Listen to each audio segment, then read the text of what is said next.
Bueno, vamos a la palabra del Señor, ¿me parece? Vamos a poner el cronómetro, porque les prometí que iba a ser máximo 5 minutos por cada mini sermón. Eh, el devocional de los higos lo tenía preparado de hace mucho tiempo. Y dije, yo no sé, me van a ir los higos, se van a caer la hoja y voy a... no voy a hacer este...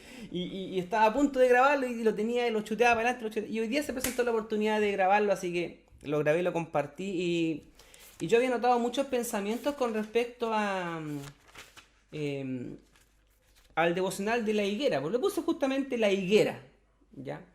Que no planté, ni regué, ni cuidé, ni podé, pero que puedo comer de sus frutos y en abundancia más encima. Ustedes vieran la cantidad de higos, hasta mi perro come higos, porque después cuando yo le recojo las cositas que ellos botan, ¿cierto? También aparecen unos granitos de higo por ahí, así que hasta mi perro aprovecha de comer. No creo que le haga muy bien, pero no, bueno, no lo puedo tener amarrado para que no se coma los higos. Pensaba en la bondad y en la buena onda de mi vecino. El otro día me decía, tenía escalera, sí, ya pon la escalera y saca las manzanas, porque ahí están todas para sacar. Y ahí también está madurando la uva también, así que saca también la uva. Falta poco menos que me pase la llave para entrar yo por el portón de adelante. Tiene gallinas también, pero no me ha dejado sacar ninguna gallina, así que creo que no. La bondad no llega tanto. Pensaba, mientras evolucionaba este devocional en mi cuaderno, y anotaba muchas cosas con respecto a esto. Yo no sé si, no le preguntaba a mi vecino, no sé si él lo plantó cuando llegó, porque nosotros ya en esta población llevamos más de 40 años. Mis papás, si me hace así mi papá, 40, ¿cierto? Más de 40 años ya que tenemos acá. Y probablemente esa higuera fue plantada cuando los vecinos llegaron ahí. Esos vecinos llegaron, creo que con nosotros prácticamente en esa fecha. Así que son más o menos de la misma edad. Y si lo plantó en sus primeros años, ya la higuera creció y empezó a dar frutos ya hace varios años atrás. Y desde hace algún par de años esas ramas empezaron a doblarse hacia mi patio. Y obviamente el vecino apenas pudo me avisó y me dijo, saque nomás vecino. Lo primero que cayeron de al lado fueron ciruelas del árbol que estaba al ladito. Así que también una vez me pasó un canasto lleno de ciruelas. Yo no le había pedido nada. Él llegó, me decía, vecino, vecino, me llamaba y me entregaba una canasta llena de ciruelas. Yo no sé si lo plantó el papá de mi vecino, la mamá de mi vecino, que ellos ya fallecieron, queda solamente él. Lo voy a preguntar un día, a ver si sé un poco más acerca de la historia de esa higuera. Y eso me llevó entonces a pensar y elaborar este sermón con respecto, a este devocional, más que sermón con respecto a la gracia de Dios. Eh, Imagínese, hermano, recibir una canasta llena sin que yo haya puesto ni un peso para plantar, para podar, para regar, para cuidar esos árboles y recibir de la abundancia que tiene. Eh, Pensaba también si alguien me preguntara, oh, tremenda higuera, tú tienes que haberla cuidado bastante o haberla podado en su debido tiempo. Y yo si quisiera hacer sobre eso, sí, la verdad es que pero no, tengo que decir, mira, sabes que el mérito no es mío, el mérito es de otra persona. Entonces, pensando justamente con respecto a la gracia, decíamos, lo que nosotros tenemos, hermanos, es producto de la gracia de Dios nomás, pues no hay otra cosa. Y debemos reconocer que no hay esfuerzo nuestro en esto, viene todo de parte del Señor. Dice Pablo en Efesios que es un don de Dios y no por algo que nosotros hayamos hecho para que la gloria no sea nuestra, sino que la gloria sea toda del Señor. Eso dice en Efesios capítulo 2, versículo 8. Parece que usted conoce de memoria.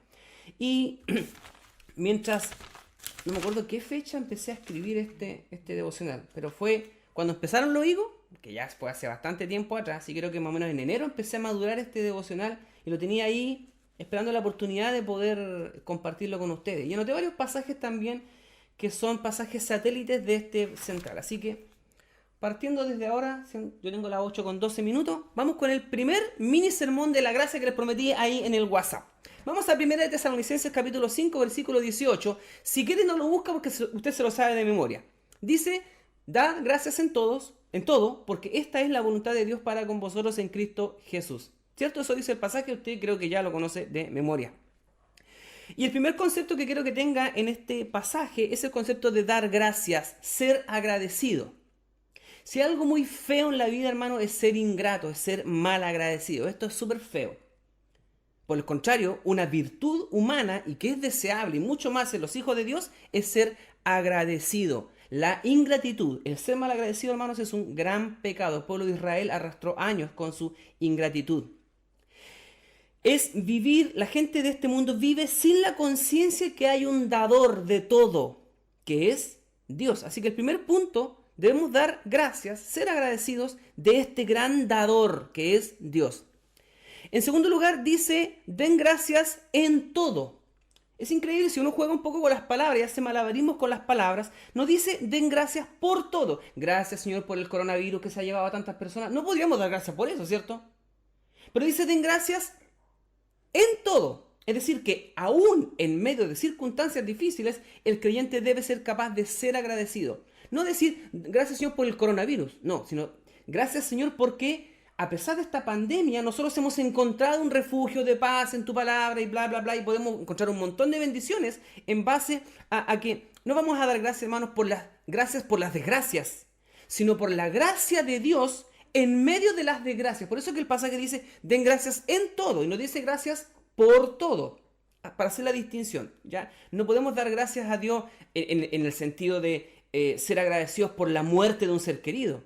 Pero podemos dar gracias porque aún en medio de la muerte de un ser querido nosotros podemos tener paz en el corazón y todas las cosas que vienen con ello. Así que por eso que Pablo dice, es un poco un juego de palabras, den gracias en todo y no dice gracias por todo. Ahora usted puede estirar un poco más allá este chicle, este versículo y sacar más cosas, pero es simplemente para hacer la distinción entre esas dos verdades que parecen similares, pero a veces la gente no lo entiende. Pero ¿cómo tú puedes dar gracias por las cosas que te están pasando? No es que yo dé gracias porque, qué sé yo, me dio tal cosa, sino que doy gracias porque a través de esto por eso dice, den gracias en todo.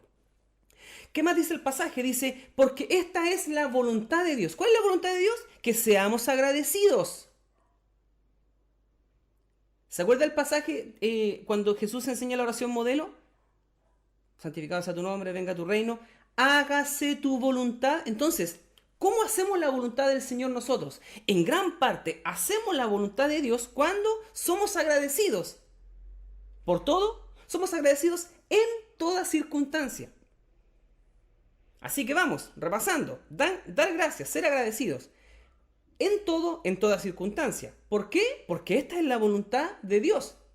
Y la voluntad de Dios debe ser hecha. Hágase tu voluntad. Pero va más allá el pasaje de Pablo, y con esto termino este mini sermón, este primer sermón. Dice que es la voluntad de Dios. Pero lo mejor de todo esto y lo más rico, hermano, es que la voluntad de Dios es hecha por medio de nosotros. Porque dice el pasaje, esta es la voluntad de Dios para con ustedes. Es decir, que ustedes sean agradecidos es la voluntad de Dios. Si Dios va a cumplir su propósito en este mundo, y nosotros vamos a traer el reino de Dios a este mundo, es porque somos agentes activos, no somos pasivos así sentados esperando que el reino de Dios baje a este mundo, sino que nosotros somos agentes activos. Si la gloria de Dios, la gracia de Dios y el reino de Dios se va a manifestar en este mundo, Dios ha querido que sea a través de usted y a través de mí. Y le digo algo más, si usted no quiere hacer la voluntad de Dios, alguien más lo va a hacer por usted.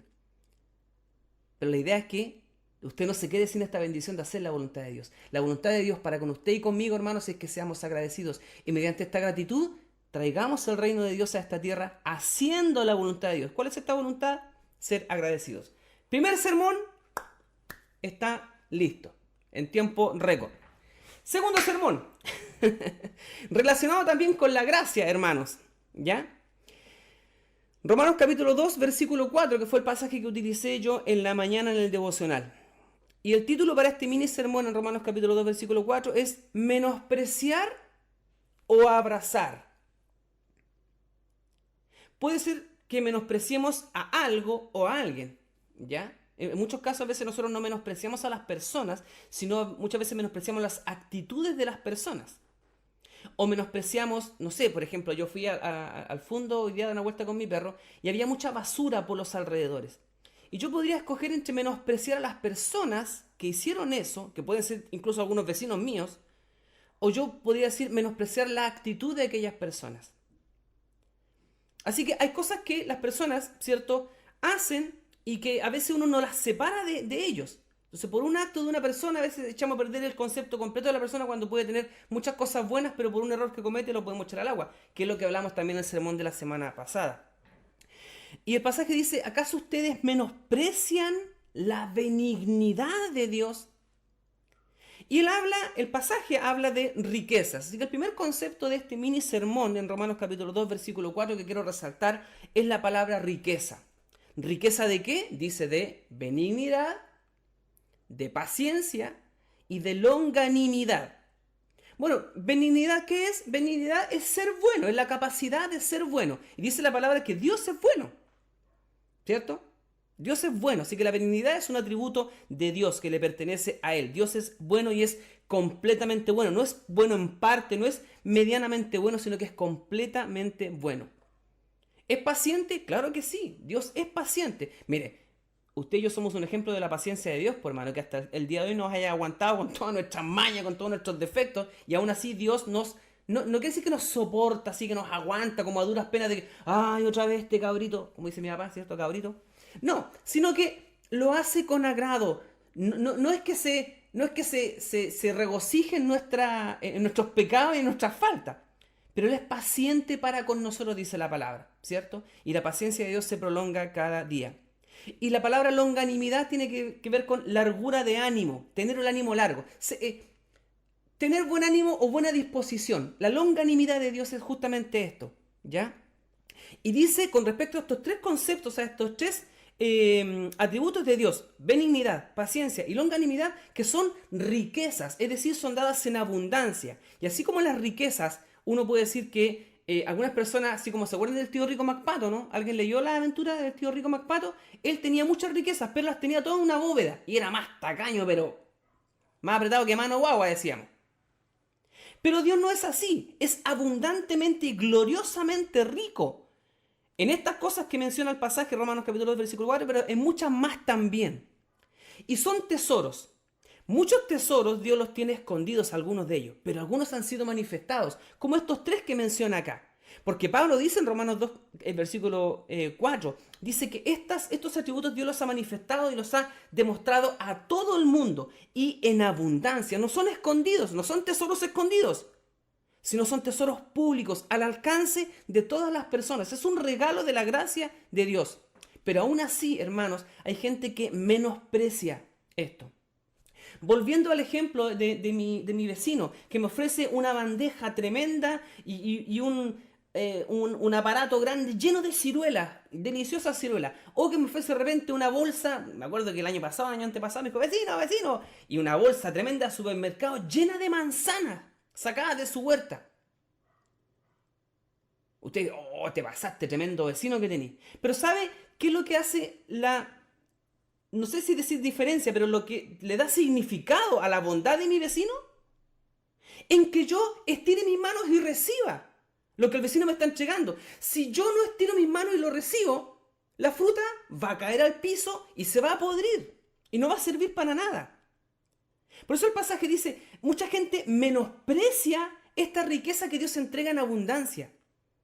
Gracias a Dios por usted y yo, hermano, que hemos recibido con nuestras manos estiradas todas estas riquezas de longanimidad, de benignidad, de paciencia que Dios nos ha entregado. Pero a pesar de esto hay mucha gente que lo menosprecia y deja que esta bolsa o este cuenco con fruta caiga al suelo y se pudra.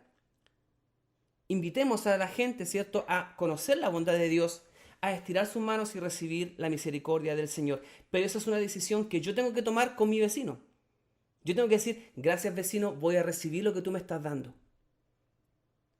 El acto tiene que venir de las personas, de abrir sus manos para recibir la bendición de Dios. Lamentablemente muchos no lo harán, pero nosotros tenemos que seguir ofreciendo, hermano, y cada vez que podemos nosotros entregar una palabra de Dios a alguien, a través de nuestros devocionales, a través de nuestros sermones, a través de un llamado telefónico, una bendición, estamos ofreciendo una canasta llena de gracia y regalos de Dios. Pero depende de ellos tomarlo o rechazarlo. Dios nos ayude. Amén. Vamos con el tercer sermón con respecto a la gracia. Juan capítulo 1, versículo 12. Pero a todos los que le recibieron, a los que creen en su nombre, les dio el poder de ser llamados hijos de Dios. Y yo le puse este mini sermón, recibir para ser. Y después que lo terminé, le puse otro nombre, ser o no ser Como dice, ¿cierto? Como es en el libro Hamlet, ¿cierto? Ser o no ser, esa es la cuestión. Y justamente, ser o no ser, esa es la cuestión con respecto a este pasaje. En primer lugar están los que reciben, y gloria a Dios por los que reciben. Pero en segundo lugar están los que rechazan. Y hay de aquellos que lo rechazan. Ser o no ser. A los que creen en ¿quién? En su nombre. ¿En qué nombre? En el nombre de Jesús. ¿Y por qué especifican el nombre de Jesús? Porque el creer, hermanos, no es simplemente creer. Y mucha gente se pierde porque piensan que lo importante es simplemente creer. Una vecina me acuerdo que una vez dijo, no importa lo que usted crea, lo importante es que tenga fe. No importa. Si usted tiene fe en una taza de café, se va a mejorar. Si usted tiene fe en un palo, usted se va a curar. Si usted tiene fe, porque lo importante es tener fe. Nosotros decimos no. Lo importante es tener fe en Jesucristo. Fe en el Hijo de Dios. Por eso que dice que a los que le reciben, a los que creen, ¿en qué? ¿En cualquier cosa? ¿En un palo? ¿En una taza de café? No. A los que creen en su nombre. Les dio la potestad, el poder, el derecho de ser hechos. Y yo decía, la verdad es que ser hechos no es ser simplemente transformado, sino que es ser así como el barro en la mano del alfarero, ¿cierto? El alfarero no parchó la vasija que estaba haciendo. Dice que la rompió y la hizo de nuevo. Así que cuando el pasaje dice, les dio la potestad de ser hechos hijos de Dios o ser llamados hijos de Dios, es ser prácticamente hecho desde cero. No es solo un llamado a alguien, camina junto conmigo, sino que en ese caminar con Dios hay una transformación.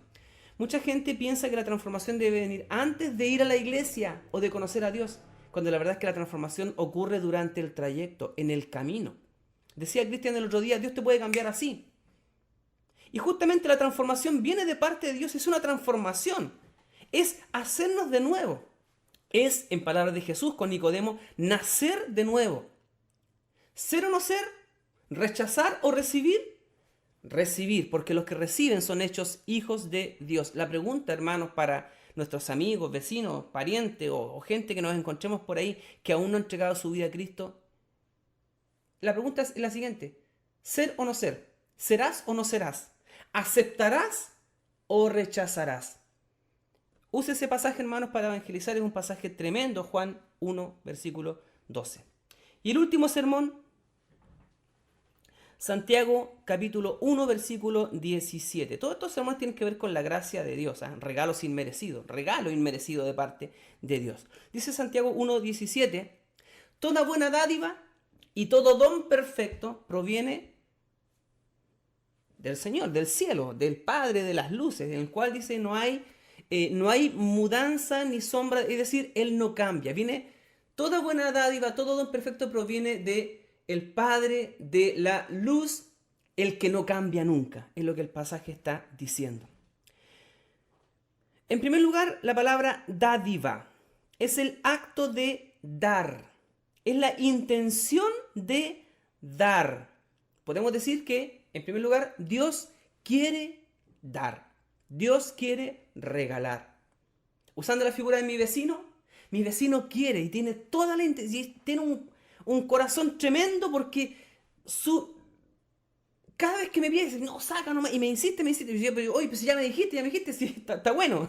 Y cada vez que se me atraviesa en el camino me dice, ¿sacaste o no? Pues no, se la van a comer la chaqueta amarilla, lo digo, así que tienes que sacar nomás. Y las manzanas igual, porque si no se van a empezar a pudrir y se van a caer, se la van a comer ahí las gallinas o los pájaros, así que saca nomás. Y me insiste. Es un vecino dadivoso. Y Dios, hermanos, tiene la intención de dar. Dios es un Dios que dentro de sus atributos, hablamos delante, ¿cierto? Longanimidad, paciencia, benignidad, entre tantos otros atributos de Dios. Otro atributo de Dios muy importante es que Dios es un Dios dador. Le gusta dar a Dios. Por eso que dice la palabra, toda buena dádiva viene de un Dios dador, un Dios que le gusta dar. Dice buena dádiva, hablando de un Dios que le gusta dar. Y dice también, y todo don perfecto, qué es lo que se da. Así que en dos sentidos, o la verdad es que no en dos sentidos, sino que en la misma dirección, Dios es un Dios dador y que da cosas. Es decir, no es simplemente un Dios que tiene la intención de dar. Y en esto, hermanos, nosotros somos hechos a imagen de Dios. Dios tiene la intención de dar y al que quiere recibir, Dios le va a dar. Usted y yo, hermanos, hechos a imagen y semejanza de Dios también, debemos tener la intención también de dar. Dice la palabra, el pasaje no lo recuerdo muy bien, hemos recibido de gracia, con la misma gracia también entreguemos. Así que en la medida que Dios es dador, nosotros como hechos a imagen de Dios y como imitadores de Cristo, somos también seres dadores, o deberíamos ser seres que dan, que otorgan, o que tienen la intención de dar. La siguiente pregunta, hermanos, si somos seres dadores también, al igual que Dios, ¿qué es lo que vamos a dar? Porque mi vecino puede tener toda la intención de darme algo, pero no puede llegar delante de mí con las manos vacías, sino simplemente se va a quedar con la intención. Usted y yo, hermano, la pregunta tal vez respóndasela para su corazón. ¿Es un dador o un retenedor? No diga, a mí me gusta que me den nomás. Yo recibo, estiro mi mano porque me gusta mucho recibir. Yo recibo todo lo que me dan. ¿Y cuándo entregas? ¿Y cuándo das tú? Es que yo no tengo para entregar. Falso. Tenemos mucho para entregar, tenemos mucho para dar. Dios es un Dios dador. Claro, Dios es un Dios dador porque Él tiene mucho que entregar. ¿Y usted y yo, hermano, no tenemos acaso? Claro que tenemos. Así que no nos quedemos tan solo con la intención. Toda buena dádiva, somos dadores, y todo don perfecto, los dones en sí, provienen de Dios. Así que no se quede tan solo con las intenciones. Es más, dice que viene de lo alto. Por eso que lo que entregamos nosotros, hermano, mi vecino puede entregar bienes terrenales, materiales, fruta. Pero tal vez no es capaz de entregar otro tipo de dones y otro tipo de dádivas. ¿Por qué? Porque aquellas vienen solamente del cielo.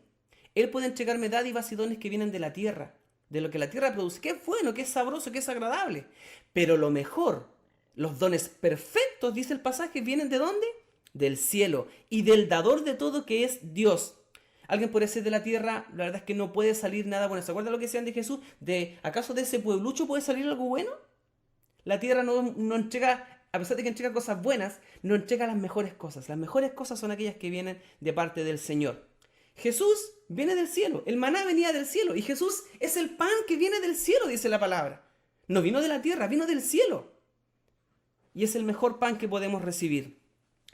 El mundo cambia, nos puede traicionar. Hermano, el mundo cambió de un día para otro, mandó el coronavirus, la tierra se puede mover debajo de nuestros pies y nuestros edificios pueden caer, la tierra se puede abrir, un volcán puede hacer erupción, el mar se puede levantar y puede venir otro tsunami.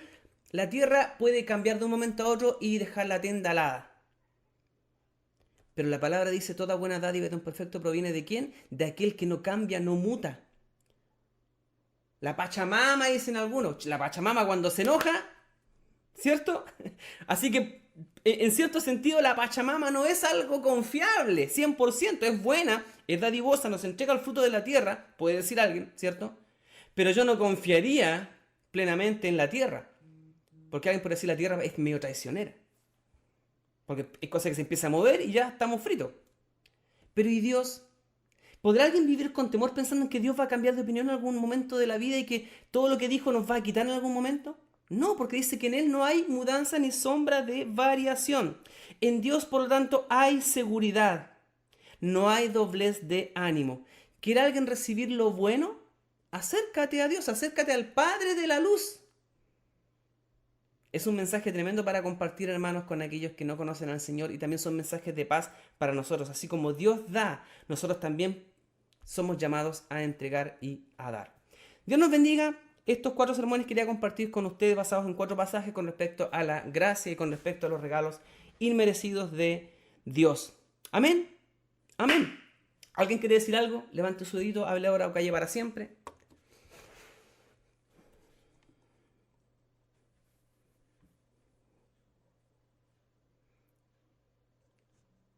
¿Parra está moviendo el dedo? Dale entonces. Sí, no sé si me escuchan. ¿Sí? No, contar, bueno, con respecto a lo que Pablo dice, A veces creemos que no tenemos a veces nada que dar. Quiero contar como testimonio un poco referente al mismo tema. Mientras estaban trabajando los maestros aquí al lado de la casa de mi vecino, ellos trajeron muchas herramientas para trabajar, herramientas sofisticadas y otras más comunes, más manuales. Sin embargo, durante todo su proceso de trabajo, varias herramientas fallaron. Entonces, se dieron cuenta de que yo era un poquito como maestro chasquilla. Entonces, me empezaron a entregar las herramientas para que yo se las reparara. La sierra, una de estas sierras que cortan madera, y varias otras herramientas más. Entonces, siempre que me las pasaban, me decían, usted maestro, una vez que termine de repararla, nos dice cuánto es el costo de la reparación. Ya, pues, total, le reparé varias herramientas y no les cobré un peso. Porque yo les decía que yo no vivo de esto y lo que yo hacía lo hacía con, eh, digamos, porque lo hago nomás. O sea, me agrada ayudar, me agrada hacer ese tipo de cosas. Y en una oportunidad vino mi papá a trabajar conmigo acá y al maestro se le echó a perder la galletera. Entonces me pasó la galletera y me dijo, maestro, pero ahora cóbreme, pues si yo no le quiero quitar tiempo, usted cóbreme lo que corresponda, ¿no? No, tranquilo, no, maestro, no se preocupe. Así que dejé de hacer lo que estaba haciendo, abrí la galletera, la reparé, se la arreglé y se la entregué. Pero cuando le entregué la galletera, este caballero llamó a mi papá y a mi papá le pasó una plata. No era tanta plata, eran como 5.000 pesos. Entonces mi papá al rato después me dice, hijo, el maestro me entregó esta plata por el arreglo de la billetera. Y yo a los minutos después llamé al maestro y le dije, maestro, usted me ha faltado el respeto. Y él se largó a reír. Yo le dije, sí, maestro, usted me faltó el respeto. Porque yo lo que hago o lo que yo hago con usted no es para lucrarme. Así que le dije, esta es la última, la primera y la última vez que usted me pasa plata por el trabajo que yo le estoy haciendo. Yo lo hago con alegría. Yo lo asistí en varias cosas a este maestro en cuanto a la palabra, en cuanto a muchas cosas del Señor. Yo hablé mucho con él, con los maestros, con todo. Entonces, a veces uno cree que no están las herramientas para poder hacer cosas por los demás. Están. Si uno tiene esa facilidad a veces de poder hacer cosas, ya sea en lo material, ya sea en el mensaje, creo que esa es la forma. Y no digo que a mí no me falte el dinero, yo creo que a todos de alguna forma nos falta y podríamos a lo mejor lucrarnos de esa forma. Pero sin embargo, en mi corazón no me nace hacer ese tipo de cosas. Yo lo cuento de esta manera, yo me alegra en el Señor poder hacerlo. Yo, de alguna forma, igual les cuento como testimonio, instalé muchas instalaciones eléctricas en casas. Jamás cobré un peso. Era mi tiempo, era a veces mi descanso, el estar con la familia, pero sin embargo lo cambiaba por hacer este tipo de cosas. Pero jamás cobré un peso, jamás le cobré a nadie. Entonces yo lo cuento como testimonio y de alguna forma no es que uno espere que el Señor te devuelva la mano, no, pero en el transcurso de la vida uno se da cuenta cómo el Señor abre las puertas de los cielos hasta que sobreabunde. Y uno se emociona porque cuenta este tipo de cosas y uno dice, bueno, el Señor sabe por qué la hace, cómo la hace, y uno se emociona, no llora de tristeza, sino que se emociona de alegría en el Señor porque uno puede hacer este tipo de cosas. Eso quería comentárselo nomás por el mismo tema este que el Pablo comentaba, de que a lo mejor uno debe ser dadivoso, debe ser en ese sentido dar al prójimo y también de esa forma uno siembra en el Señor, en estas personas porque en algún momento ellos se recordarán, quizás yo ahora no los veo, ellos ya se fueron, pero se fueron con un testimonio. Ellos quizás contarán por ahí, por allá, que estuvieron en Tomé y había una persona que les arreglaba las cosas y no les cobraba nada. Eh, y eso habla bien de la iglesia. Yo todo lo hago no por mí como persona. Yo tengo un pastor que es un líder en la iglesia y una iglesia en la cual estoy congregado y en la cual es la que me representa. Así que eso, eso quería contarles. como para complementar. Amén. Bueno, y finalmente la gloria es del Señor también, lo hacemos para honrar al Señor. Lo que decía Cristian también, si el vecino me entrega, ¿cierto? Todo esa, y yo le dijera, ya, pero ¿cuánto es? Pues, o sea, dime, sería ofensivo para él. Pero vecino, es un regalo, entonces, ya, pero no, pero ¿cuánto te debo? ¿Cierto? Y a veces la gente con Dios actúa también de la misma manera, no entienden la gracia, no entienden lo que es un regalo y piensan que por todo deben pagar. Así que, hermano, esto de la gracia, me acuerdo hace muchos años atrás cuando estudiamos acerca de la gracia también, tuvimos muchos meses hablando con respecto a esto y es tremendo y surgen un montón de conceptos con respecto a esto también. Pensaba también, yo tenía anotado en mis apuntes acá cuando hacía este devocional, la gente del campo, cuando usted le rechaza algo, ¿cierto? También cuando están ofreciendo. Entonces, claro, dice el pasaje lo que, bueno, no voy a volver a los sermones, pero cuando dice, más a todos los que le recibieron le dio potestad, pero los que le rechazaron, ¿cierto? Entonces, cuando usted rechaza algo a la gente del campo, ¿cierto? Es ofensa. Así que, aunque esté lleno, si le ofrecen algo, usted, ¿cómo no? No reciba, porque la gente del campo se ofende cuando uno no le hace, no, gracias, no, pero llévese para el camino. Y si uno le dice, no. Así que échese donde pueda nomás y reciba todo lo que le den. Y con el Señor también seamos de la misma manera. Dios quiere darnos, ¿cierto? En abundancia y no podríamos nosotros rechazar lo que Dios nos está dando.